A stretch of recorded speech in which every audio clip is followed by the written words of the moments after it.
everyone. Oh, man, we have a classic show for tonight. We have both Patty Ann Brown and Mike Baker on. Yeah.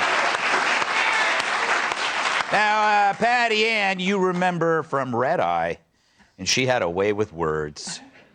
Good evening. I am Sith Lord Darth Hadius, and during the weekdays, Fox News anchor Patty Ann Brown. The day after Red Eye's roundtable discussion on the relative sexiness of the Fox and Friends staff, the New York Times erroneously reported that I said, quote, Brian Kilmeade makes me want to puke.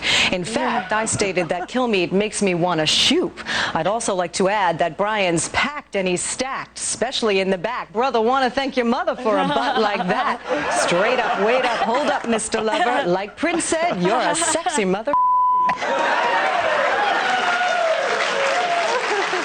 Wallace's job. She's still better than Chris Wallace. And then Mike Baker, you may remember him from Red Eye for his deep... Smoke me some weed. The first thing I want to eat is a hot wing sandwich. On the January 6th riots, House Dems have hired a former ABC News executive, James Goldston, to polish up their trumped-up turd. Their goal, take old battered exaggerations and repurpose it as new improved outrage. What Beatlemania was to the Fab Four, this hearing is to Trump derangement syndrome. Keep it going as long as possible to divert from Biden's miseries. But it's nuts. A political party secures primetime real estate on a major network, ABC, who once employed the producer, and it's also owned by Disney. Can you find a more obvious case of collusion between party and the press? The special features interviews and pre-produced videos, and it airs smack dab at 8 p.m. I know, Kat, that's opposite Young Sheldon. Never seen that. I don't even know what that is. But it probably has a zillion viewers. You know, but it's worth it because some in the media think January 6th is bigger than all your hardships combined. There are so many things that people are juggling between gas prices and inflation, baby formula, abortion, and the shootings that are happening.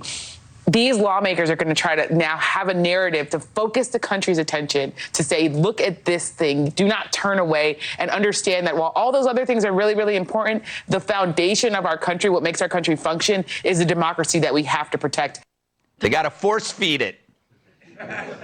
You can't call that state-run propaganda, then what is state-run propaganda? Honestly, could you imagine the Republican Party securing primetime coverage for a hearing on Hunter Biden and how the media claimed his laptop was Russian disinfo? Of course not. The big tech overlords wouldn't even let you discuss it without suspending your account. They probably have to air it on Animal Planet. How about the Biden family's China and Ukraine connections? That could be a hearing or a primetime hearing on the Russian collusion hoax. That was a slow-rolling coup. You want more? How about actual terrorism and destruction? Take left-wing attorneys Colin Ford Mattis and Rahman. They were accused of throwing a Molotov cocktail into a police car in New York and faced domestic terrorism charges and 30 years in jail. But since they were rioting on behalf of BLM and targeting cops, their acts of terrorism became acts of heroism. It's just like those violent demonstrations when Trump was elected. Remember that footage? The media doesn't. They buried that too. You'd have a better chance of finding non-alcoholic beer in Kat's fridge. That'll likely result in just a few years of jail time.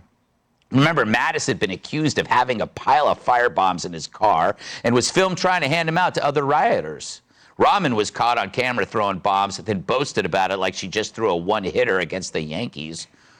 They pleaded guilty last year to one count of possessing and making an explosive device, but now they can withdraw the earlier plea and instead plead to conspiring to assemble bombs and damage the patrol car. It's like they were tossing water balloons instead. Keep in mind the backdrop for all of this is Trump supporters rotting in jail for a year and a half for an unguided, often unhinged tour of the Capitol building. If this keeps up, these BLM bombers will be sentenced to a romantic vacay in Honolulu. They can make Molotov cocktails with pineapple and paper umbrellas in them. I bring this up, of course, to show you the sharp difference in treatment compared to the Jan 6 protesters. You know, they were called a threat to police, and indeed some were. But yet here, two scumbuckets could have burned officers alive, and now their sentences are closer to tax fraud than terrorism. I doubt ABC will devote a single minute to that, because it's not just about show trials, but no-show trials.